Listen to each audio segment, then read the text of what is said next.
ભરેલી સભામાં મોરલાએ કીધું કે જો માણસ દીમાં આ 3 કામ ન કરે ને તો એની આંગળીએ દુખે એવી કોઈની મજાલ નથી.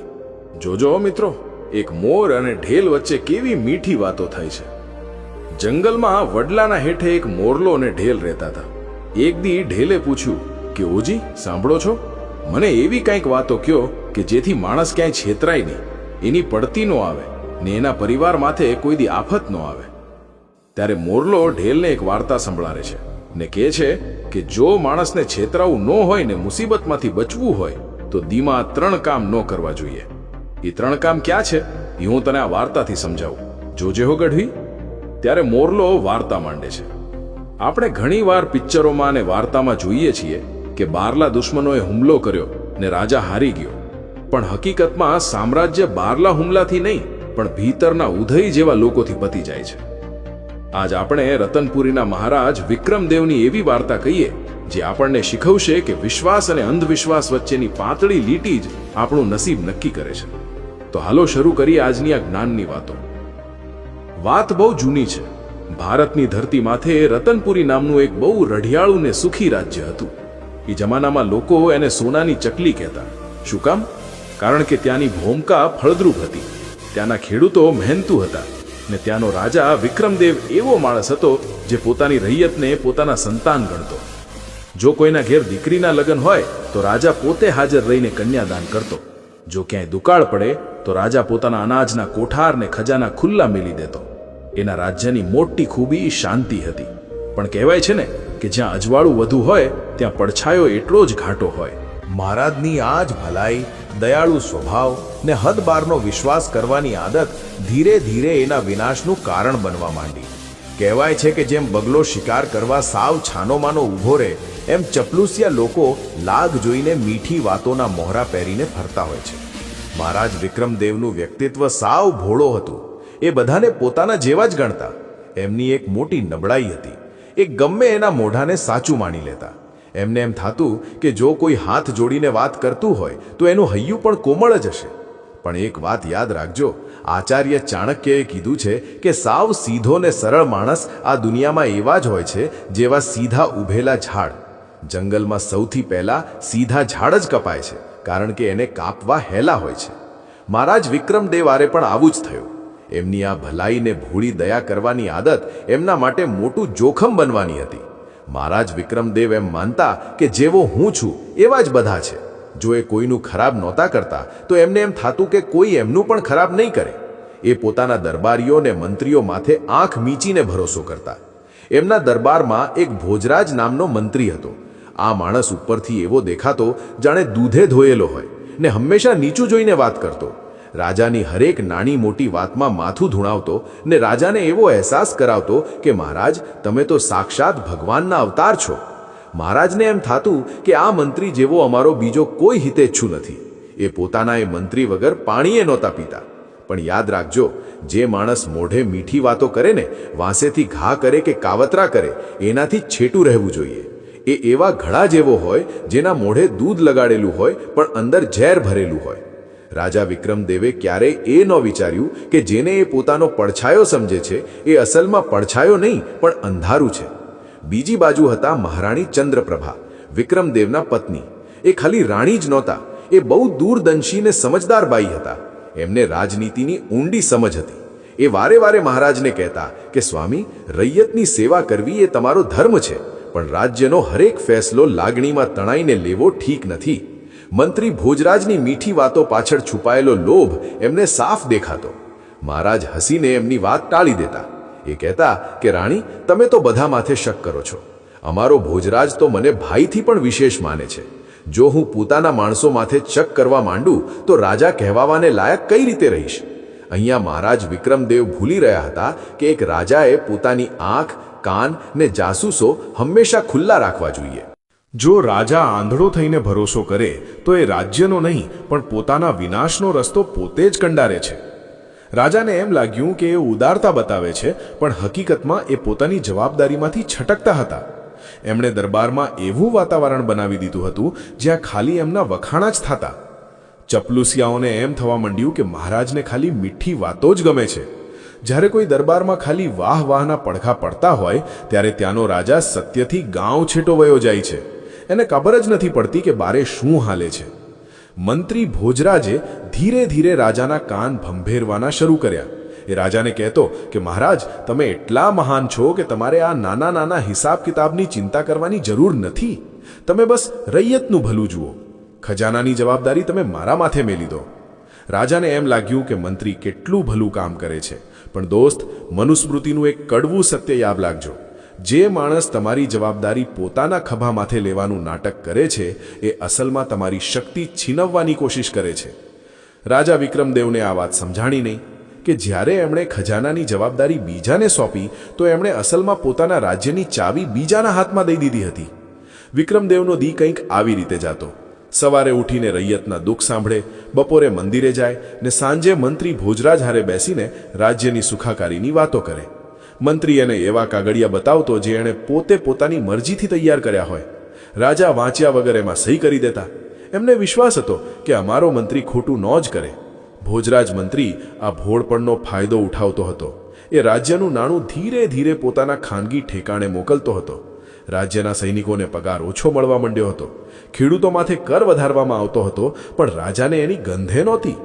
મંત્રી એને એમ જ કહેતો કે રાજ્ય દી દુણીને રાજ ચોગણી પ્રગતિ કરે છે. દોસ્તો, હવે તમે પૂછશો કે રાજા વિક્રમદેવ આટલા બુદ્ધિશાળી હોવા છતાં આવું કેમ કરતા હતા? તો એનો જવાબ છે અતિ વિશ્વાસ. માણસો ઘણીવાર એમ વિચારે છે કે હું તો બધાનું ભલું ઈચ્છું છું, ભગવાન મારું ખરાબ ક્યારેય નહીં થવા દે. આવું વિચારવું ખોટું નથી, પણ ભગવાને આપણને બુદ્ધિ પણ આપી છે જેથી આપણે આપણો બચાવ કરી શકીએ. કહેવાય છે કે તમારી સૌથી મોટી નબળાઈ તમારી એ ખૂબી છે જેને તમે તમારી તાકાત સમજો છો. મહારાજની ખૂબી દયા કરવાની આદત હતી ને એ જ એમની મોટી નબળાઈ બની ગઈ. એમને એમ લાગ્યું કે દયાથી જ શાસન હાલે, પણ શાસન ચલાવવા માટે ખાલી દયા નહીં, દયાની હારે શક્તિ ને સાવચેતી પણ એટલી જ જરૂરી છે. દરબારના બીજા વફાદાર સિપાહીઓ અને દરબારીઓ બધું જોતા હતા. એ મંત્રીની ચાલ સમજી રહ્યા હતા, પણ જ્યારે એમણે રાજાને ચેતવવાની કોશિશ કરી તો રાજા એમના માથે ઊંધા વરસી પડ્યા. એમણે કીધું કે તમે લોકો મંત્રીથી બળો છો એટલે એના વિશે આવી વાતો કરો છો. જ્યારે રાજાની બુદ્ધિ મરી જાય છે ત્યારે સાચા વફાદારો પણ મૂંગા થઈ જાય છે. ને એ જ ઘડી હતી જ્યારે રતનપુરીની બરબાદીના ઊંધા એકડા શરૂ થઈ ગયા હતા. દોસ્તો, આ વાત પરથી એટલું સમજી શકાય કે વિશ્વાસ કરવો સારી વાત છે, પણ આંખ મીચીને ભરોસો કરવો એ આપઘાત કરવા જેવું છે. આપણા સમાજમાં આજ પણ એવા ઘણા લોકો છે જે મહારાજ વિક્રમદેવ જેવા સીધા છે. એ વિચારે છે કે મારો ભાઈ, મારો દોસ્ત, મારો સગો એ મને કોઈ દી દગો નહીં દે. કદાચી સાચા પણ હોય, પણ સાવધ રહેવામાં કાંઈ ખોટું નથી. એક રાજા ને ઘરના મોભીને જોઈએ કે એ પ્રેમ પણ કરે ને ભરોસો પણ કરે, પણ પોતાની તિજોરી ને પોતાના ભેદ હંમેશા પોતાની નજર સામે રાખે, કારણ કે વખતને સંજોગ બદલાતા વાર નથી લાગતી. દોસ્તો, રાજ્યનું કામ કંઈ જેવું તેવું કામ નથી હોતું.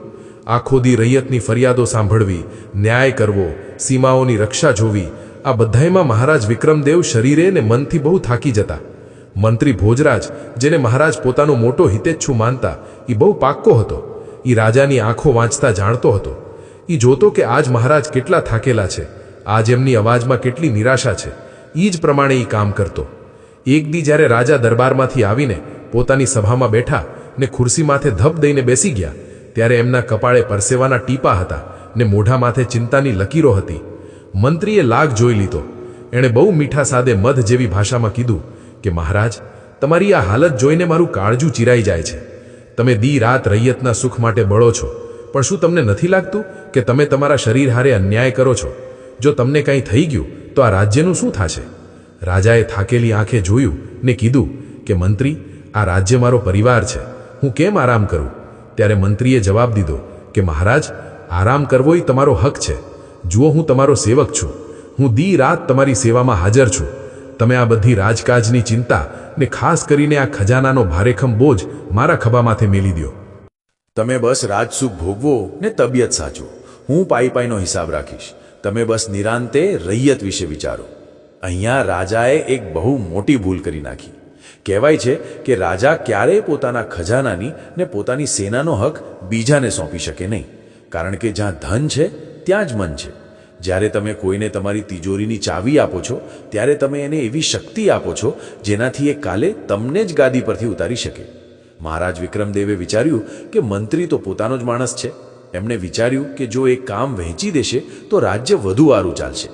એમને ખબર નહોતી કે જે ખજાનાને એમણે લોહી પરસેવાથી સિંચ્યો હતો એની માથે હવે એક લોભીની નજર પડી ગઈ હતી. એમણે મંત્રીની મીઠી વાતો માથે ભરોસો કર્યો ને રાજ્યની રાજશાહી મહોર ને ખજાનાની ચાવીઓ મંત્રીને સોંપી દીધી. એ દી રતનપુરીના ઇતિહાસનો કાળો દી હતો. એક મોટો મેળાવડો થયો. મહારાજ વિક્રમદેવે ભરેલા દરબારમાં પોતાની કમરેથી ચાવીઓનો જુડો કાઢ્યો ને મંત્રીના હાથમાં મૂકી દીધો. દરબારના લોકો સ્તબ્ધ હતા. મહારાણી ત્યાં જ પાસે ઊભા હતા. એમની આંખમાં ચિંતા હતી. એમણે રાજાને રોકવાની કોશિશ પણ કરી, પણ રાજાના એ આંધળા વિશ્વાસ આગળ મહારાણીની દૂર અંદેશી પણ હારી ગઈ. રાજાએ કીધું કે આજથી ખજાનાના પૂરા માલિક મંત્રી ભોજરાજ છે. જે એ કહેશે એ જ થશે. મિત્રો, એ સમયે રાજાને એમ લાગ્યું કે એમણે એક બોજ ઓછો કરી દીધો, પણ એમણે અસલમાં એક ઉંદરને પોતાની તિજોરીમાં બેસાડી દીધો હતો. હવે મંત્રીનો ડર વયો ગયો હતો. હવે એને રાજાને પૂછવાની જરૂર પણ નહોતી. હવે એને ખબર હતી કે એ જે પણ કરશે રાજા એની માથે આંખ મીચીને સહી કરી દેશે. એ દુષ્ટ મંત્રીએ એક દીમાં ખજાનો ખાલી ન કર્યો. એ બહુ ચતુર હતો. એણે ધીરે ધીરે ચોરી શરૂ કરી. એ રાજાને એવા કાગળિયા બતાવતો જેમાં લખેલું હોય કે ખજાનો વધી રહ્યો છે. એ ખોટા હિસાબ બનાવતો, નકલી પહોંચો બતાવતો. રાજા ક્યારેય એ કાગળિયા વાંચતા જ નહીં, કારણ કે એમને ભરોસો હતો. કહેવાય છે કે રાજાનું કામ ખાલી હુકમ દેવાનું નથી, પણ એ જોવાનું પણ છે કે હુકમનું પાલન કેમ થાય છે. રાજા વિક્રમદેવે બધું સોંપી તો દીધું, પણ તપાસ કરવાનું મેલી દીધું. એમને મંત્રીને ખજાનો સોંપીને એક એવો ખાડો ખોદી નાખ્યો હતો જેમાં આખું રતનપુરી રાજ્ય સમાઈ જવાનું હતું. મંત્રીએ વિચાર્યું કે હું રાજાનું ધન તો લૂંટું છું, પણ જો કોઈ દી પકડાઈ ગયો તો હું શું કરીશ? એના માટે એ મંત્રીએ પોતાની સુરક્ષા માટે પાડોશી દુશ્મન રાજા હારે સંપર્ક કર્યો. એણે દુશ્મનને સંદેશો મોકલ્યો કે હું રતનપુરીનો ખજાનો તને દઈ દઈશ, બસ જ્યારે હું ઈશારો કરું ત્યારે તું હુમલો કરી દેજે. આપણે બે વહેંચીને આ રાજ્યને વહેંચી લેશું. મિત્રો, આ હતી ગદ્દારીની હદ. મંત્રીએ રાજાના પૈસાથી જ રાજાની સેનાને નબળી કરવાની શરૂઆત કરી. સૈનિકોને પગાર રોકી દીધો. કહેવા માંડ્યું કે ખજાનો ખાલી છે. જ્યારે સૈનિકોએ બળવો કર્યો તો મંત્રીએ રાજાને કીધું કે સૈનિકો લોભી થઈ ગયા છે. રાજાએ પણ વિચાર્યા વગર પોતાના વફાદાર સૈનિકોને નોકરીમાંથી કાઢી મૂક્યા. જોયું તમે? એક બાજુ રાજા પોતાનો થાક ઉતારવા સૂતો હતો ને બીજી બાજુ એ જ મંત્રી જેને રાજાએ રક્ષક બનાવ્યો હતો એ રાજ્યની દિવાલોને ભીતરથી પોલી કરી રહ્યો હતો. અહીંયા રાજાની આંખો માથે વિશ્વાસની પટ્ટી બંધાયેલી હતી. એ પોતાની ભૂલ માનવા તૈયાર જ નહોતા. જેમ મહાભારતમાં વિદુરજીએ ધૃતરાષ્ટ્રને ચેતવણી આપી હતી કે પોતાના સગાવાલા ને મંત્રીઓ માથે ભરોસો કરો, પણ એમની તપાસ ક્યારેય ન મેલો. એક રાજાનો ધર્મ ખાલી દયા બતાવવાનો નથી. રાજાનો ધર્મ સંતુલન રાખવાનો છે. મંત્રીને ચાવીઓ આપીને રાજાએ એ સંતુલન જ બગાડી નાખ્યું હતું. ક્યારેક વિચારી જોજો, શું આપણે પણ આપણા જીવનમાં આવું નથી કરતા? આપણે આપણા ધંધાની, આપણા ઘરની કે આપણા છોકરાઓની જવાબદારી બીજા માથે મેલી દઈએ છીએ ને પછી વિચારીએ છીએ કે બધું સારું ચાલશે. આ આળસ છે. જો રાજા આળસુ થઈ જાય તો રૈયતનો વિનાશ નક્કી છે. મહારાજ વિક્રમદેવને એમ લાગતું કે એ રાજા છે, પણ એ સમયે એ ખાલી એક કઠપૂતળી હતા જેની દોરી મંત્રી ભોજરાજના હાથમાં હતી. દોસ્તો, જ્યારે રાજ્યનો ખજાનો ખાલી થયો ત્યારે હાલત બહુ ખરાબ થઈ ગઈ. દુકાળ પડ્યો તો રાજા પાસે અનાજ ખરીદવાના પૈસા નહોતા. રૈયત રોવા માંડી. રાજાએ મંત્રીને બોલાવ્યો. મંત્રીએ બહુ દુઃખ સાથે કીધું કે મહારાજ, ખજાનો તો ક્યારનોય ખાલી થઈ ગયો છે. જનતા ટેક્સ જ નથી ભરતી. રાજાએ કીધું કે ઠીક છે, જનતા માથે થોડો કર વધારી દો. મંત્રી આ જ ઈચ્છતો હતો. એણે જનતા માથે એટલો કર નાખી દીધો કે લોકો રાજાને ધિક્કારવા માંડ્યા. રાજા જે ક્યારેક ભગવાન હતા, હવે લોકો માટે લૂંટારા બની ગયા. આવું જ થાય જ્યારે તમે તમારા કાન ને આંખ બીજાને દઈ દો છો. મંત્રીએ રાજા અને રૈયત વચ્ચે એવી ખાઈ ઊભી કરી દીધી હતી કે હવે કોઈ એમને બચાવવા વાળું નહોતું. દોસ્તો, રાજા વિક્રમદેવનો એ વિશ્વાસપાત્ર મંત્રી રાજાનો ખજાનો લૂંટવાની હારે હારે રતનપુરીની સુરક્ષાના ધજા ગરાવડાવી રહ્યો હતો. એણે મહેલના છુપા રસ્તાઓની જાણકારી, સેનાના નબળા પડવાના સમાચાર ને રાજાની દિનચર્યાનું આખું કાળું ચિઠ્ઠું પાડોશી દુશ્મન રાજાને દઈ દીધું. એ બસ લાગની જ શોધમાં હતો. એક ઘેરી અમાસની રાત હતી. આકાશમાં વાદળા છવાયેલા હતા. જેમ અવારનવાર કંઈક અઘટિત ઘટવાનું હોય એ પહેલાં થાય છે. મહેલના સૈનિકો પોતાની ફરજ પર હતા, પણ એમની સંખ્યા બહુ ઓછી હતી, કારણ કે પગાર ન મળવાને લીધે અડધા સૈનિકો કામ મેલીને વયા ગયા હતા. બાકી બચેલા સૈનિકો પાસે નહોતા પૂરતા હથિયાર કે નહોતું એમના પેટમાં અન્ન. મંત્રી ભોજરાજે એ જ રાત પસંદ કરી. એણે દુશ્મન રાજાને સંદેશો મોકલી દીધો કે આજ રાતે જ્યારે ઘડિયાળનો કાંટો અડધી રાતે હશે ત્યારે હું મહેલનો મોટો દરવાજો ખોલી નાખીશ. તું બસ તારી સેના લઈને હાલી જજે. રાતના બરાબર 12 વાગે જ્યારે આખી દુનિયા સૂતી હતી, મહેલનો એ વિશાળ ને અજેય મોટો દરવાજો, જેને ક્યારેય કોઈ દુશ્મન નહોતો તોડી શક્યો, એ છાનામાનો અંદરથી ખુલ્યો. દુશ્મનની સેના અંદર ઘૂસી ગઈ ને શાંતિ વચ્ચે અચાનક ઘોડાના ડાબલા ગાજવા માંડ્યા. મહેલના ચોકીદારો કાંઈ સમજે એ પહેલા જ એમના માથે હુમલો થઈ ગયો. મહેલના ચોગાનમાં નાસભાગ મચી ગઈ. લોકો જીવ બચાવીને આમ તેમ દોડવા માંડ્યા. રાજ્યમાં આખાએ હાહાકાર મચી ગયો. મહારાજ વિક્રમદેવ પોતાની રાણી હારે મહેલના ઉપરના માળિયામાં હતા. અચાનક બારેથી દેકારો આવવા માંડ્યો. ચીસાચીસ ને તલવારોના ખણખણાટ સંભળાણા. એમાં રાજાની ઊંઘ ઉડી ગઈ. રાજા ઝપકીને જાગ્યા. પોતાની તલવાર હાથમાં લીધી ને ઓરડાની બારે નીકળ્યા. રાજાએ જોયું તો મહેલની પરસાણમાં દુશ્મનના સૈનિકો ફેલાઈ ગયા હતા. એમણે રાડ પાડીને પોતાના અંગરક્ષકોને સાથ દીધો, પણ ત્યાં કોઈ નહોતું. એમણે થોડાક વફાદાર સિપાહીઓને હારે લીધા ને સામનો કરવા હેઠે ઉતાર્યા. રાજાની તલવાર આજ પણ વીજળીની જેમ ચમકતી હતી.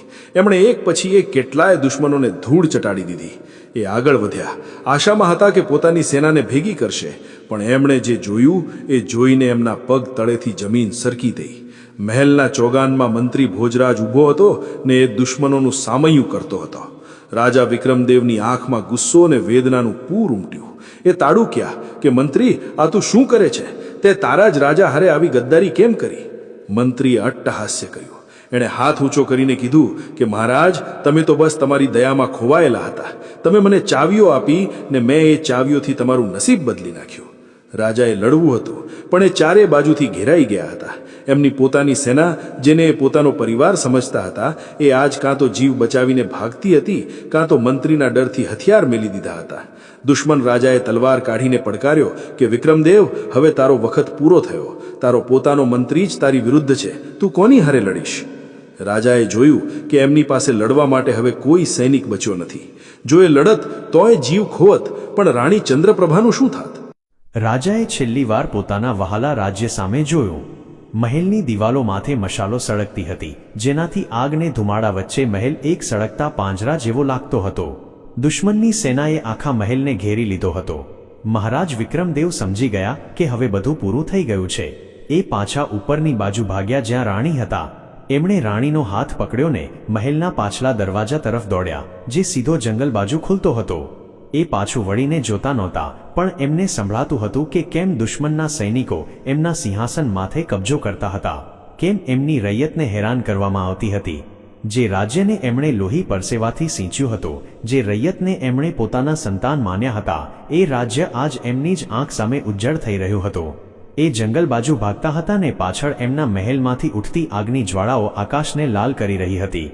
મહારાજ વિક્રમદેવ, જે કાલ સુધી રાજા હતા, આજ પોતાનો જીવ બચાવવા માટે એક ભગોડાની જેમ અંધારા જંગલમાં ગાયબ થઈ ગયા. જંગલના એ ઘાટા અંધારામાં જ્યારે એ એક સલામત જગ્યાએ પહોંચ્યા, ત્યારે રાજાની આંખમાંથી આંસુ નહોતા નીકળતા. એ એક પથ્થરની મૂર્તિની જેમ થીજી ગયા હતા. એમણે પોતાનું રાજ, પોતાનો ખજાનો, પોતાની આબરૂ બધુંય ખોઈ નાખ્યું હતું. પણ મોટું દુઃખ એ નહોતું કે એમણે રાજ્ય ખોયું, પણ એ હતું કે જેને એમણે સૌથી વધુ પ્રેમ કર્યો, એણે જ એમને ઊંડો ઘા દીધો. મંત્રી ભોજરાજના એ દગાએ રાજાના ભીતરમાં ભરોસાને હંમેશા માટે મારી નાખ્યો હતો. એ જંગલની ટાઢી ભૂમકા માથે બેસી ગયા. રાણીએ એમના ધ્રુજતા હાથ પોતાના હાથમાં લીધા. એ બંને જાણતા હતા કે હવે પાછા વળવાનો રસ્તો બંધ થઈ ગયો છે. આજની રાતે એમને રાજામાંથી એક સાધારણ માણસ બનાવી દીધા હતા. મહેલ હવે દુશ્મનના કબજામાં હતો ને રાજા વિક્રમદેવ પાસે એક જ રસ્તો હતો, આગળ વધવાનો. પણ એ રાતે એમણે જે દર્દ અનુભવ્યું એ કોઈ પણ યુદ્ધના ઘા કરતાં વધુ ઊંડું હતું. એ હારી ગયા હતા, સાવ નિરાધાર થઈને. દોસ્તો, રાજાને રાણી એવી હાલતમાં હતા જ્યાં ના રહેવા છત હતી કે ના પેટ ભરવા અનાજ. એ એક ઘાટા ડરામણા જંગલની વચ્ચોવચ્ચ ઊભા હતા. ચારે બાજુ સન્નાટો હતો. બસ રાતે રખડતા જીવડાના અવાજ આવતા હતા. કાલ સુધી જે મહારાજ મખમલી પથારીમાં સૂતા, આજ એમને જમીન માથે સૂવા માટે પણ એક સલામત જગ્યા નહોતી મળતી. રાણીના પગમાં ફોલ્લા પડી ગયા. એમના રેશમી લુગડા ઝાડી ઝાંખરામાં ફસાઈને ફાટી ગયા હતા. એમની આંખમાં આંસુ હતા, પણ એ પોતાના ધણીને એ બતાવવા નહોતા માંગતા કે એ અંદરથી તૂટી ગયા છે. મહારાજ વિક્રમદેવ એમને સંભાળતા આગળ વધતા હતા. જંગલના એ અંધારામાં એમને પોતાનું ભવિષ્ય અંધકાર જેવું લાગતું હતું. ભૂખ એમના પેટમાં આગની જેમ બળતી હતી. રાજાએ આજ સુધી એવી ભૂખ ક્યારેય નહોતી જોઈ. એમણે જંગલના કંદમૂળને, જંગલી બોર ખાઈને પેટ ભરવાની કોશિશ કરી, જે એમને બહુ કડવા લાગતા હતા. ત્યારે ચાલતા ચાલતા રાજાના મોઢા માથે અચાનક એક ચમક આવી, જાણે મરતા માણસને ઓક્સિજન મળી ગયું હોય. એમણે મહારાણીનો હાથ જોરથી પકડ્યો ને કીધું કે રાણી ઊભા રહો, ફાળ ન ખાશો. આપણી પાસે બચવાનો એક રસ્તો છે. આપણા પૂર્વજોએ મુસીબતના વખત માટે એક ગુપ્ત ખજાનો છુપાવી રાખ્યો છે. ખજાનો એટલો છે કે આપણે એનાથી ફરીથી નવી સેના ઊભી કરી શકીએ ને જિંદગી હેલાઈથી કાઢી શકીએ. મહારાણીની આંખમાં એક નાની આશા જાગી. એમણે પૂછ્યું કે જો એવું હોય તો આપણે અત્યાર સુધી કેમ ભટકીએ છીએ? આપણે એ ખજાનો મેળવવો જોઈએ. ક્યાં છે? ત્યારે રાજાએ કીધું કે એ ખજાનો એક એવી ગુફામાં છુપાયેલો છે જેનો રસ્તો બહુ ભેદી છે. મેં એ રસ્તો ખાલી મારા એક માનેલા ભાઈ રાજકુમાર રુદ્રપ્રતાપને કહી દીધો હતો. મને એના માથે જીવથી પણ વધુ ભરોસો હતો. મેં એને મારો ભાઈ માન્યો, મારો જમણો હાથ માન્યો. એ ગુફાનો રસ્તો ને ગુફાનો દરવાજો કેમ ખુલશે એ બધું એને જ ખબર છે. આપણે બસ એ ગુફા સુધી પહોંચવાનું છે. એ આપણને ત્યાં મળી જશે ને આપણી મદદ થઈ જશે. મહારાજ વિક્રમદેવના મનમાં પોતાના ભાઈ રુદ્રપ્રતાપ માટે કોઈ શક નહોતો. એમને લાગ્યું કે દુનિયા બદલાઈ શકે પણ એક ભાઈનો પ્રેમ ન બદલાય. એમણે વિચાર્યું કે રુદ્રપ્રતાપ અત્યાર સુધી એ ખજાનાની ચોકી કરતો હશે. એ વિચારતા હતા કે એ જેવા ત્યાં પહોંચશે એટલે રુદ્રપ્રતાપ એમને ગળે લગાડી લેશે. મિત્રો, આ જ આશાના જોરે એ બંને પોતાનો થાક ભૂલીને એ ગુફા તરફ વધવા માંડ્યા. આગળના કેટલાય દી એમણે ઊંઘ્યા વગર, બરાબર ખાધા વગર એ ડુંગરાળ પંથકની ચઢાઈ પૂરી કરી. જંગલના રસ્તા એટલા ઉબડ-ખાબડ હતા કે ડગલે ને પગલે પથરા એમના પગને લોહીલુહાણ કરતા હતા. છેવટે કેટલાય દીની કાળી મજૂરી પછી એ ડુંગરા પાસે પહોંચ્યા જ્યાં એ ગુપ્ત ગુફા હતી. ઘાટી ઝાડીઓને મોટા મોટા પથરા પાછળ એ દરવાજો છુપાયેલો હતો. જેવા રાજા દરવાજા પાસે પહોંચ્યા ત્યાંનું દ્રશ્ય જોઈને એમના પગ તળેથી જમીન સરકી ગઈ. એમના મોઢાની ખુશી વહી ગઈ. એ ગુફાના દરવાજે પથ્થર નહોતો આડો પણ દરવાજો તૂટેલો હતો. ત્યાં કેટલાય માણસોના પગના નિશાન હતા, ઘોડાના ડાબલાના નિશાન હતા. રાજાનું મન ગભરાઈ ગયું. એમના હાથ ધ્રુજવા માંડ્યા. એમણે એક જોરથી ધક્કો દીધો ને દરવાજો ખુલી ગયો. અંદરનું દ્રશ્ય જોઈને રાજાની ચીસ નીકળી ગઈ. એ ત્યાં જ જમીન માથે ગોઠણભેર પડી ગયા. એ ગુફા ખાલી હતી. જે ખજાનો વર્ષોથી ત્યાં સચવાયેલો હતો એ ગાયબ હતો. સોનાના મોટા મોટા પટારા ત્યાં પડ્યા હતા પણ એમના તાળા તૂટેલા હતા. પટારાની અંદર ના એક સિક્કો હતો કે ના કોઈ કિંમતી ઘરેણું. ધૂળને કરોડિયાના જાળા બતાવતા હતા કે અહીંયાથી ખજાનો લૂંટાએ વર્ષો વીતી ગયા હોય એમ લાગતો હતો. મહારાણીએ ઓરડામાં ખૂણામાં કંઈક પડેલું જોયું. એમણે એ ઉપાડ્યું. એ રાજકુમાર રુદ્રપ્રતાપની એક નિશાની હતી જે એણે મહારાજને આપી હતી. એ નિશાની હવે ધૂળમાં રગદોળાયેલી હતી. રાજાને હવે સમજાઈ ગયું હતું કે રુદ્રપ્રતાપે ખજાનો લૂંટી લીધો છે. એણે રાજાનું રાજ્ય છીનવાવાની રાહ જોઈ હતી ને જેવી એને ખબર પડી કે રાજા વિક્રમદેવ હવે રાજા નથી રહ્યા તો એ પોતાની આખી પલટન લઈને અહીંયા આવ્યો ને એણે ગુફાનું તાળું તોડીને બધું સોનું ચાંદી કાઢી લીધું ને તિજોરીઓમાં ભરીને લઈ ગયો. રાજા વિક્રમદેવની આંખમાં આંસુ નહીં પણ એ પથ્થરના થઈ ગયા હતા. જે ભાઈ માટે એમણે પોતાનો જીવ દાવ પર લગાડ્યો હતો, જેણે એમની હારે બેસીને રોટલો ખાધો હતો, એણે જ એમની પીઠમાં ખંજર ભોંક્યું. રાજાને એ દી પહેલી વાર સમજાયું કે આ દુનિયામાં લોહીના સંબંધથી પણ મોટા લોભના સંબંધ હોય છે. એમણે એ ખાલી ગુફામાં રાડ પાડીને કીધું કે રુદ્રપ્રતાપ, તે આ શું કર્યું? ગુફાની દિવાલોથી એમનો અવાજ ભટકાઈને પાછો આવ્યો, જાણે એ પણ એમના માથે હસતી હોય. રાણીએ રાજાને સંભાળતા કીધું કે ઉઠો સ્વામી, અહીંયા રોકાવું હવે વધુ જોખમી છે. જો તમારા ભાઈ રુદ્રપ્રતાપના માણસોને ખબર પડી ગઈ કે આપણે અહીંયા આવ્યા છીએ તો એ આપણને પણ નહીં છોડે. જે પોતાનો ન રહ્યો એ હવે આપણો દુશ્મન બની ગયો છે. રાજા ધીરેથી ઉઠ્યા. એમના મોઢા માથે હવે કોઈ આશા નહોતી. એ ખાલી ગુફામાંથી બારે નીકળ્યા. બારે સૂરજ હવે આથમતો હતો. પહાડોના પડછાયા લાંબા થતા હતા. મહારાજ વિક્રમદેવને અહેસાસ થયો કે એ દુનિયામાં સાવ એકલા છે. એમનો પોતાનો મંત્રી એમનો દુશ્મન હતો. એમનો પોતાનો ભાઈ એમનો લૂંટારો બની ગયો હતો. જે આશાના સહારે એમણે આટલી લાંબી મુસાફરી કરી હતી એ આશા હવે ધૂળમાં મળી ગઈ હતી. એ ફરીથી એ જ અંધારા જંગલ બાજુ ચાલી નીકળ્યા. એમની પાસે ના હવે કોઈ ખજાનો હતો, ના કોઈ સેના, ના કોઈ સાથી. એમના પગમાંથી લોહી વહેતું હતું પણ એમનું હૈયું હવે સાવ કોરુંકટ થઈ ગયું હતું. રાજાએ ચાલતા ચાલતા પાછું વળીને એ ગુફાને જોઈ. એમણે વિચાર્યું કે કાશ એમણે એ ભેદ રુદ્ર પ્રતાપને ન કીધો હોત. કાશ એમણે પોતાનો વિશ્વાસ કોઈ માણસને બદલે પોતાની બુદ્ધિ પર રાખ્યો હોત.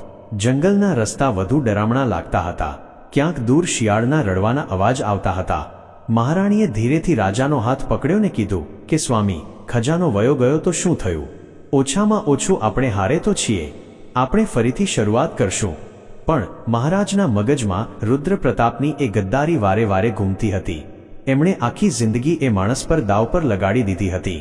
એમણે અનુભવ્યું કે દુનિયામાં માણસની મોટી હાર ત્યારે નથી થતી જ્યારે એ પોતાનું રાજ્ય ખોઈ બેસે છે, પણ ત્યારે થાય છે જ્યારે એ કોઈ પોતાના પર ભરોસો કરીને એને બધું સોંપી દે છે ને બદલામાં એને ખાલી દગો મળે છે.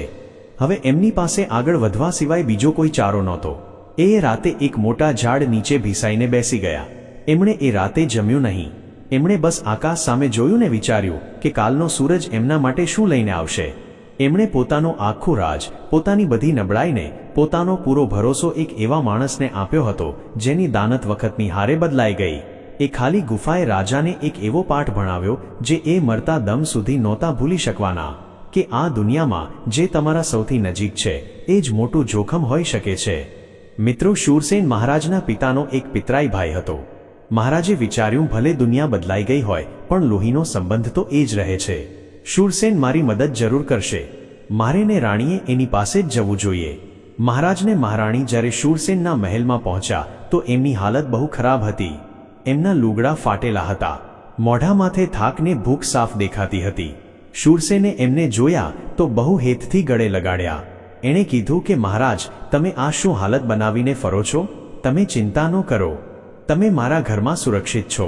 આ તમારું જ ઘર છે. મહારાજ વિક્રમદેવને એ સમયે એવું લાગ્યું જાણે એમને ડૂબતાને તણખલાનો સહારો મળી ગયો હોય. એમને થયું કે હાલો, ઓછામાં ઓછું અહીંયા તો એમને કોઈ પોતાનાનો સાથ મળી ગયો. મિત્રો, થોડાક દી બારે રહ્યા પછી મહારાજને બેચેની થવા માંડી. એમને લાગ્યું કે ખાલી હાથે બેસી રહેવાથી કાંઈ નહીં વળે. એમને સેના ભેગી કરવી જોઈએ, બીજા રાજ્યોના રાજાઓ પાસે મદદ માંગવી જોઈએ. પણ મહારાણી ચંદ્રપ્રભાની હાલત બહુ નબળી થઈ ગઈ હતી. એ પગપાળા ચાલવા લાયક નહોતા અને વારંવારના સંઘર્ષે એમને અંદરથી તોડી નાખ્યા હતા. મહારાજે એક ફેંસલો લીધો જે એમની જિંદગીની ત્રીજી સૌથી મોટી જાનલેવા ભૂલ સાબિત થઈ. એમણે શૂરસેનને બોલાવીને કીધું કે ભાઈ, હું બારે જાઉં છું. મારે સેના ભેગી કરવી છે. મહારાણી હજી બહુ નબળા છે ને હું ઈચ્છું છું કે જ્યાં સુધી હું પાછો ન આવું ત્યાં સુધી તમે આની પૂરી જવાબદારી લો. એમને અહીંયા કોઈ તકલીફ ન થવી જોઈએ. શૂરસેને બહુ મીઠડાવીને કીધું કે મહારાજ, તમે ફિકર વગર જાઓ. હું એમને મારી જાનથી પણ વધુ સાચવીશ. તમે જ્યારે પાછા આવશો તો રાણી સાહેબાને સાવ સાજા નરવાને સુરક્ષિત જોશો. મહારાજને એના માથે જરાય શક ન ગયો. એ રાણીને મળીને એમને હૈયાધારણ દઈને ભારે હૈયે મહેલ મેલીને નીકળી ગયા. એમને લાગ્યું કે રાણી હવે સુરક્ષિત હાથમાં છે.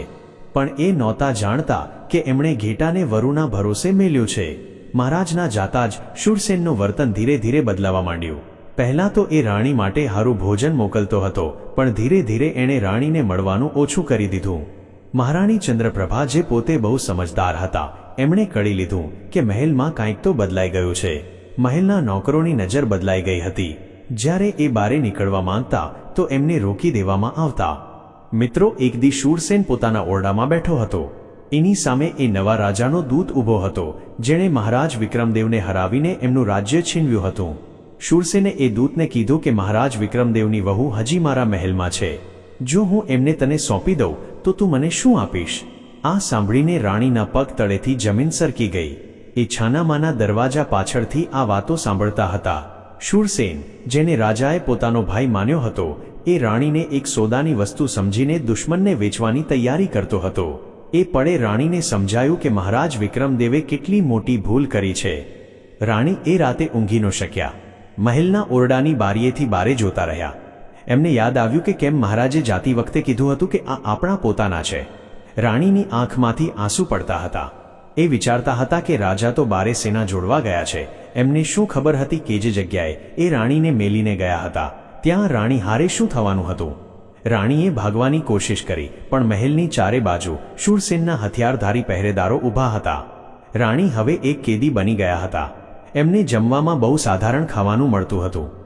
જ્યારે રાણીએ એનો વિરોધ કર્યો તો શૂરસેને તરત જવાબ દીધો કે રાણી સાહેબા, તમે હવે રાણી નથી. તમે એક આશ્રિત છો ને, આશ્રિતોને જેવું મળે એવું જ ખાવું પડે. આ સાંભળીને રાણીનું દિલ બેસી જાય છે. એમના મનમાં વારે વારે એક જ વાત આવતી હતી કે કેમ એક પોતાનો માણસ આટલા ઓછા વખતમાં પડી શકે છે. શૂરસેનને તો રાજા હારે વિતાવેલા જૂના દી યાદ નહોતા, ના તો એને એ લોહીના સંબંધની શરમ હતી. એને તો બસ એ ઇનામની લાલચ હતી જે દુશ્મન રાજા એને દેવાનો હતો. રાણી ચંદ્રપ્રભાએ એ પળે અનુભવ્યું કે આ દુનિયામાં માણસની મોટી નબળાઈ ભરોસો છે. એ એક ઓરડામાં બંધ હતા. એમની પાસે મહારાજ સુધી સંદેશો મોકલવાનો કોઈ રસ્તો કે સાધન નહોતું. એ મૂંગા થઈને બસ એ જ વિચારતા હતા કે ક્યાંક મહારાજ પાછા આવે ને શૂરસેન એમને પણ દગો દઈ દેશે તો શું થશે. રાણીને હવે પોતાના જીવ કરતાં રાજાના જીવની વધુ ફિકર હતી. બીજી બાજુ મહારાજ વિક્રમદેવ દૂર જંગલોને ડુંગરાઓમાં ભટકતા હતા. એમના મનમાં એમ જ હતું કે પોતાની રાણી સુરક્ષિત છે. એ રાતે તાપણું કરીને સૂતા ને મનમાં એવા જ ખ્યાલ આવતા કે રાણી અત્યારે મજામાં હશે, શૂરસેન એનું ધ્યાન રાખતો હશે. આ અજ્ઞાનતા જ એ વખતે મહારાજની સૌથી મોટી આફત હતી. જ્યારે મહારાજ શૂરસેન પાસે રાણીને મેળવા ગયા હતા ત્યારે એમણે રાણીને કીધું હતું કે અહીંયા આપણને કોઈ ગોતી નહીં શકે, તમે નિરાંતે રહેજો. રાણી ચંદ્રપ્રભા બારીએ ઊભા રહીને દૂરના ડુંગરા જોતાને વિચારતા કે કદાચ મહારાજ એમને તેડવા આવે. પણ મહારાજ તો બહુ છેટે હતા. રાણી સમજી ગયા હતા કે હવે એમણે પોતાની રક્ષા પોતે જ કરવી પડશે. એમણે ઓરડામાં રાખેલી એક નાની કટાર પોતાની સાડીમાં છુપાવીને રાખવા માંડી. એમણે મનમાં નક્કી કરી લીધું હતું કે ગમે એ થાય પણ શૂરસેનને પોતાનું અપમાન નહીં કરવા દે. દોસ્તો, એક વાત હંમેશા યાદ રાખજો કે મુસીબતના સમયે જ માણસનો અસલી ચહેરો સામે આવે છે. શૂરસેન, જે કાલ સુધી મહારાજ સામે નમીને જુહાર કરતો હતો, આજ એ જ રાજાની વહુની જિંદગીનો સોદો કરતો હતો. મહારાજે પોતાની મોટી થાપણ પોતાની પત્નીને એવા માણસને ભરોસે મેલી દીધી હતી જેના કાળજામાં દયા જેવું કાંઈ નહોતું. એક સાંજ રાજા વિક્રમદેવ નદીને કાંઠે બેઠા હતા. એ તરસ્યા હતા ને બહુ થાકેલા. ત્યારે એમને દૂર પહાડ પર કેટલીક મશાલો બળતી દેખાણી. એ સમજી ગયા કે ત્યાં કોઈનો પડાવ છે. જેમ તેમ હિંમત ભેગી કરીને એ બાજુ ચાલ્યા. જેવા એ નજીક પહોંચ્યા ત્યાંના ચોકીદારોએ એમને રોક્યા. એ મહારાજને ઓળખી ન શક્યા કારણ કે એમના ફાટેલા તૂટેલા લુગડામાં એક રાજા ક્યાંક ખોવાઈ ગયો હતો. પણ ત્યારે જ તંબુની અંદરથી એક અવાજ આવ્યો કે ઊભા રહો, એમને આવવા દો. એ અવાજ જાણીતો હતો. તંબુમાંથી મહારાજ સૂર્યપ્રતાપ બારે આવ્યા. સૂર્યપ્રતાપ જે વિક્રમદેવના બાળપણના ભેરુ હતા, જેમની હારે એમણે તલવારબાજી શીખી હતી ને, જેમની હારે રાજ્ય ચલાવવાના ગુણ શીખ્યા હતા. સૂર્યપ્રતાપે પોતાની મશાલ વિક્રમદેવના મોઢા પાસે કરી ને અચરજ પામીને બોલ્યા કે વિક્રમદેવ, તમારી આ દશા કેમ થઈ? સૂર્યપ્રતાપનો અવાજ ધ્રુજી ગયો. એમણે એક પળનીય વાર કર્યા વગર દોડીને વિક્રમદેવને બથ ભરી લીધી. વર્ષો પછી કોઈ પોતાનું આટલા હેતથી વળગ્યું હતું. રાજા વિક્રમદેવ જે મહિનાઓથી પથ્થર બની ગયા હતા, એ ભેરુના ખભે માથું મેલીને ચોધાર આંસુએ રોઈ પડ્યા. એ રાતે તંબુમાં તાપણું બળતું હતું. સૂર્યપ્રતાપે એમને જમાડ્યા ને બહુ શાંતિથી એમની વાત સાંભળી. વિક્રમદેવે કાંઈ છુપાવ્યું નહીં. એમણે મંત્રી ભોજરાજના દગાથી લઈને પોતાના ભાઈ રુદ્રપ્રતાપની લૂંટને શૂરસેનના એ ગંદા સોદા સુધી બધું સાચે સાચું કહી દીધું. એમણે પોતાની બધી ભૂલો કબૂલી. એમણે કીધું કે મિત્ર, મેં બધાને પોતાના માન્યા પણ કોઈને પારખ્યા નહીં. મેં આંખો બંધ કરીને ભરોસો કર્યો ને આજ હું એનું ફળ ભોગવું છું. હું એક રાજા નહીં પણ એક મૂરખ છું જેણે પોતાના જ હાથે પોતાનું ઘર સળગાવ્યું. સૂર્યપ્રતાપે એમને એક વાર પણ ટોક્યા નહીં, બસ સાંભળતા રહ્યા. જ્યારે વિક્રમદેવ છાના રહ્યા ત્યારે સૂર્યપ્રતાપે એમનો હાથ પકડ્યો ને કીધું કે વિક્રમદેવ, રણ મેદાનમાં ઘા લાગે તો દવા કામ આવે પણ પોતાના દગાના ઘા બહુ ઊંડા હોય છે. તે ભૂલો કરી પણ યાદ રાખજે કે જે માણસ પોતાની ભૂલ માની લે છે એ જ જીતવાનું પહેલું ડગલું ભરે છે. તું એકલો નથી, તારો આ ભાઈ આજ તારી હારે છે. મિત્રો, બીજી સવારે સૂર્યપ્રતાપે પોતાની સેનાના સેનાપતિઓને બોલાવ્યા. એમણે એલાન કરી દીધું કે હવે આપણું લક્ષ્ય એક જ છે, રાજા વિક્રમદેવની રાજધાની રતનપુરીને આઝાદ કરાવવી ને મહારાજ વિક્રમદેવને એમનું સન્માન પાછું અપાવવું. શરૂઆતમાં વિક્રમદેવને એમ લાગ્યું કે આ બધું અશક્ય છે. સૂર્યપ્રતાપ, એ લોકો બહુ જોરદાર થઈ ગયા છે, મારી પાસે શું બચ્યું છે? વિક્રમદેવે આ વાત બહુ શંકાથી કહી. ત્યારે સૂર્યપ્રતાપે હસીને કીધું કે તમારી પાસે શું બચ્યું છે એ ન જુઓ, એ જુઓ કે તમારી હારે કોણ ઊભું છે. આપણે ફરીથી સેના ઊભી કરશું, એ લોકોને ભેગા કરશું જે મંત્રીને પેલા દુશ્મન રાજાના જુલમથી કંટાળી ગયા છે. રૈયત આજ પણ તમને યાદ કરે છે વિક્રમદેવ. બસ તમારે એમની સામે જવાની હિંમત જોઈએ. મિત્રો, હવે કામ શરૂ થાય છે. સૂર્યપ્રતાપની મોટી સેનામાં વિક્રમદેવના કેટલાક વફાદાર સિપાહીઓ પણ ભળી જાય છે, જે જંગલમાં છુપાઈને જીવતા હતા. એ લોકો જે પહેલા હાર માની ગયા હતા, હવે રાજા વિક્રમદેવને જોઈને ફરીથી જાગી ઉઠ્યા હતા. જ્યારે એમણે પોતાના જૂના રાજાને જોયા તો એમની આંખમાં એક નવી ચમક આવી ગઈ. સેનાને ફરીથી ઊભી કરવી કાંઈ હેલું કામ નહોતું. હરેક દી ટ્રેનિંગ થતી, હથિયારોની અછત પૂરી કરવામાં આવતી. સૂર્યપ્રતાપે પોતાના ખજાનામાંથી નાણાં આપ્યા, અનાજ ભેગું કર્યું ને પોતાની રણનીતિથી સેનાને ફરીથી મજબૂત બનાવી. વિક્રમદેવ પણ હવે બદલાઈ ગયા હતા. જે રાજા કાલ સુધી અંધવિશ્વાસમાં જીવતા હતા, એ હવે હરેક સિપાહીના સુખ દુઃખને સમજવા માંડ્યા હતા. એ હરેક રાતે પોતે જઈને સૈનિકોના હાલચાલ પૂછતા. આ બધાયની વચ્ચે વિક્રમદેવને પોતાની એ 3 મોટી ભૂલોનો વારે વારે અહેસાસ થતો. એ અવારનવાર રાતે સૂર્યપ્રતાપને કહેતા કે કાશ મેં રાણીની વાત માની હોત, કાશ મેં મંત્રી પર આવી આંખ મીચીને ભરોસો ન કર્યો હોત. સૂર્યપ્રતાપ એમને કહેતા કે વિક્રમદેવ, જે વીતી ગયું એ કાલ હતી, જે આજ છે એ જ આપણી આવતીકાલ બનાવશે. પસ્તાવો કરવાનું મેલી દો ને, જુઓ કે હવે આગળ શું કરવાનું છે. તમે હવે એ જૂના રાજા નથી, તમે હવે એક નવા અનુભવી યોદ્ધા છો. આ આખી પ્રક્રિયાએ વિક્રમદેવને એક અલગ જ માણસ બનાવી દીધા હતા. હવે એ ચપલુસિયાઓની વાતોમાં નહોતા આવતા. હવે એ હરેક ફેંસલો વિચારીને લેતા. એમણે શીખ્યું કે એક રાજાની તાકાત ખાલી એનું સિંહાસન નહીં, પણ એની રૈયતનો વિશ્વાસ હોય છે. એમણે પોતાની રણનીતિમાં એ બધી નબળાઈઓ દૂર કરી જે ગયા યુદ્ધમાં હારનું કારણ બની હતી. અઠવાડિયાની કાળી મહેનત પછી એક વિશાળ સેના તૈયાર થઈ ગઈ હતી. જ્યારે વિક્રમદેવે પોતાની સેના સામે ઊભા રહીને પહેલું ભાષણ દીધું, સૂર્યપ્રતાપે એમના ખભે હાથ મેલ્યો ને કીધું કે હવે આપણે તૈયાર છીએ. હવે વખત આવી ગયો છે કે એ ગદ્દારોને એ બતાવી દેવાય કે રાજા જ્યારે પડીને બેઠો થાય છે ત્યારે એ પહેલા કરતાં ક્યાંય વધુ ભયાનક હોય છે. દોસ્તો, વખત આવી ગયો હતો હિસાબ કરવાનો. મહારાજ વિક્રમદેવને મહારાજા સૂર્યપ્રતાપની સંયુક્ત સેના રતનપુરીની સીમાએ પહોંચી ગઈ હતી. રતનપુરીની રૈયત, જે મહિનાઓથી દુશ્મન રાજાને દગાબાજ મંત્રી ભોજરાજના ત્રાસથી કંટાળી ગઈ હતી, એમણે જ્યારે પોતાના અસલી રાજાને ઝંડા હારે જોયા તો એમની ખુશીનો પાર ન રહ્યો. ગલીએ ગલીએ લોકો પોતાના ઘરની બારે નીકળી આવ્યા હતા. મહારાજ વિક્રમદેવની જયના નાદથી આખું રાજ્ય ગુંજી ઉઠ્યું. દુશ્મન રાજાને ગંધાઈ નહોતી કે વિક્રમદેવ આટલી જલ્દી પાછો આવશે. જ્યાં સુધી એ પોતાની સેના ભેગી કરે ત્યાં સુધી તો મહેલના દરવાજા તોડી નખાયા હતા. મહેલની અંદર નાસભાગ મચી ગઈ. દગાબાજ મંત્રી, જે કાલ સુધી શાંતિથી રાજ કરતો હતો, આજ ઉંદરની જેમ દરમાં છુપાવવાની કોશિશ કરતો હતો. પણ મહારાજ વિક્રમદેવ સીધા દરબારના મુખ્ય ઓરડામાં પહોંચ્યા. ત્યાં દુશ્મન રાજા ઊભો હતો. વિક્રમદેવે પોતાની તલવાર મ્યાનમાંથી કાઢીને એને પડકાર્યો. એ લડાઈ બહુ નાની હતી, કારણ કે દુશ્મન રાજા પાસે ના તો કોઈ નૈતિક હિંમત હતી કે ના એના સિપાહીઓ એના માટે જીવ દેવા તૈયાર હતા. રાજા વિક્રમદેવે એક જ ઝાટકે એને હરાવી દીધો. દગાબાજ મંત્રીને જ્યારે પકડીને રાજા સામે લાવવામાં આવ્યો ત્યારે એ થરથર ધ્રુજતો હતો. એણે રાજાના પગમાં પડીને માફી માંગી, પણ રાજાએ એને માફ ન કર્યો. જે માણસે લોણનો દેવો ન ચૂકવ્યો એને જીવવાનો હક નહોતો. એને મૃત્યુદંડની સજા દેવામાં આવી. હવે વારો હતો રાણી ચંદ્રપ્રભાને બચાવવાનો. રાણીને એ કાયર સગા શૂરસેને કેદ કરી રાખ્યા હતા. જેવી વિક્રમદેવને ખબર પડી એ વીજળીની વેગે શૂરસેનના મહેલે પહોંચ્યા. શૂરસેને સામનો કરવાની કોશિશ કરી, પણ સૂર્યપ્રતાપની સેના સામે એ ટકી ન શક્યો. જ્યારે મહારાજ વિક્રમદેવ રાણીના ઓરડાના દરવાજે પહોંચ્યા તો એમણે જોયું કે રાણી હાથમાં એ નાની કટાર લઈને ઊભા હતા, જે એમણે છુપાવીને રાખી હતી. રાણીએ જ્યારે મહારાજને જોયા તો એમની આંખમાંથી આંસુ સરી પડ્યા. એ બંને એકબીજાને બસ જોતા જ રહ્યા. શબ્દોની જરૂર નહોતી. મહારાજે રાણીને વળગાડી લીધાને કીધું કે તમારી રક્ષા ન કરી શકવાનો હું ગુનેગાર છું, પણ આજથી તમે સુરક્ષિત છો. શૂરસેનને એની ગદ્દારીની સજા મળી ગઈ છે ને એને કાળકોઠરીમાં નાખી દીધો છે.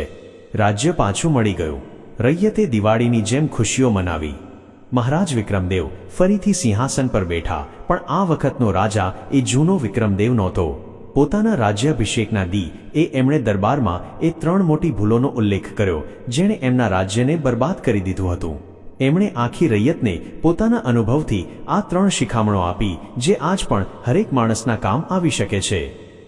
પહેલી શિખામણ એ હતી કે -2 પોતાની ચાવી પોતાના હાથમાં. મહારાજે કીધું, મેં મંત્રીઓને ખજાનાના માલિક બનાવીને મોટી ભૂલ કરી હતી. યાદ રાખજો, તમે ગમે એના પર વિશ્વાસ કરો, પણ પોતાની મહેનતની કમાણીને, પોતાની તિજોરીનું નિયંત્રણ ક્યારેય બીજાને ન સોંપવું. જે માણસ પોતાની તિજોરીની ચોકી નથી કરી શકતો, એ પોતાની મહેનતનું ફળ ક્યારેય બચાવી નથી શકતો. ને બીજી શીખ એ હતી કે માઇનસ બધાને પોતાના ભેદ ન કહેવા. એમણે કીધું, મેં મારા ગુપ્ત ખજાનાનો ભેદ મારા ભાઈ રુદ્રપ્રતાપને કહી દીધો હતો, એણે એ લૂંટી લીધો. જીવનમાં હંમેશા યાદ રાખો કે હરેક માણસને તમારા ઊંડા ભેદ જાણવાનો હક નથી. તમારું દુઃખ ને તમારી નબળાઈ ખાલી એમના સુધી જ હોવી જોઈએ જે તમારા સાચા હિતેચ્છુ છે. પોતાની યોજનાઓને, પોતાની નબળાઈઓ બધાને કહેવાનો મતલબ છે પોતાના જ પગ પર કુહાડો મારવો. ને ત્રીજી શિખામણ એ હતી કે માઇનસ પરિવારની સુરક્ષા.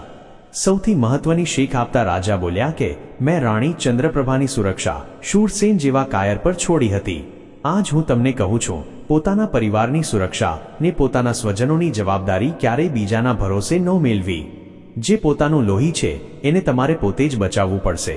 મુસીબતના વખતે પારકાની દયા પર રહેવા કરતાં પોતાની લડાઈ પોતે લડવી હારી. એમણે આ 3 શીખ ખાલી પોતાના દરબારીઓને ન આપી, પણ એ પથ્થર પર કોતરાવીને મહેલના મુખ્ય દરવાજે લખાવી દીધી, જેથી આવનારી હરેક પેઢી એને વાંચી શકે. દોસ્તો, આ વાર્તા આપણને કહે છે કે જીવનમાં પડવું એ ખરાબ નથી, પણ પડીને ઊભા ન થવું ને પોતાની ભૂલોમાંથી ન શીખવું એ મોટું પાપ છે. મહારાજ વિક્રમદેવે હારીને જીતતા શીખી લીધું હતું. એમની આ ગાથા આજ આપણને યાદ અપાવે છે કે આપણા જીવનના મોટા દુશ્મન બારે નથી, પણ આપણા પોતાના અંધવિશ્વાસને આળસના રૂપમાં અંદર છુપાયેલા છે. જો તમે તમારી તિજોરી માઇનસ એટલે કે તમારી મહેનત, તમારી ગોપનીયતા માઇનસ એટલે કે તમારા ભેદ ને તમારા પરિવારની સુરક્ષાને તમારા કાબૂમાં રાખશો, તો દુનિયાની કોઈ તાકાત તમને હરાવી નહીં શકે. તો દોસ્તો, આ હતી એ 3 વાતો જે ક્યારેય બીજા હારે શેર ન કરવી જોઈએ. તો હું આશા રાખું છું આ વાર્તા જરૂર તમારા જીવનમાં બહુ કામ લાગશે. તો હાલો, તમારા કિંમતી અભિપ્રાય કોમેન્ટમાં લખજો. મળીએ હવે પછીના વિડીયોમાં એક નવી વાર્તા હારે. આપ સૌનો બહુ બહુ આભાર. જય શ્રી કૃષ્ણ, જય શ્રી રાધે.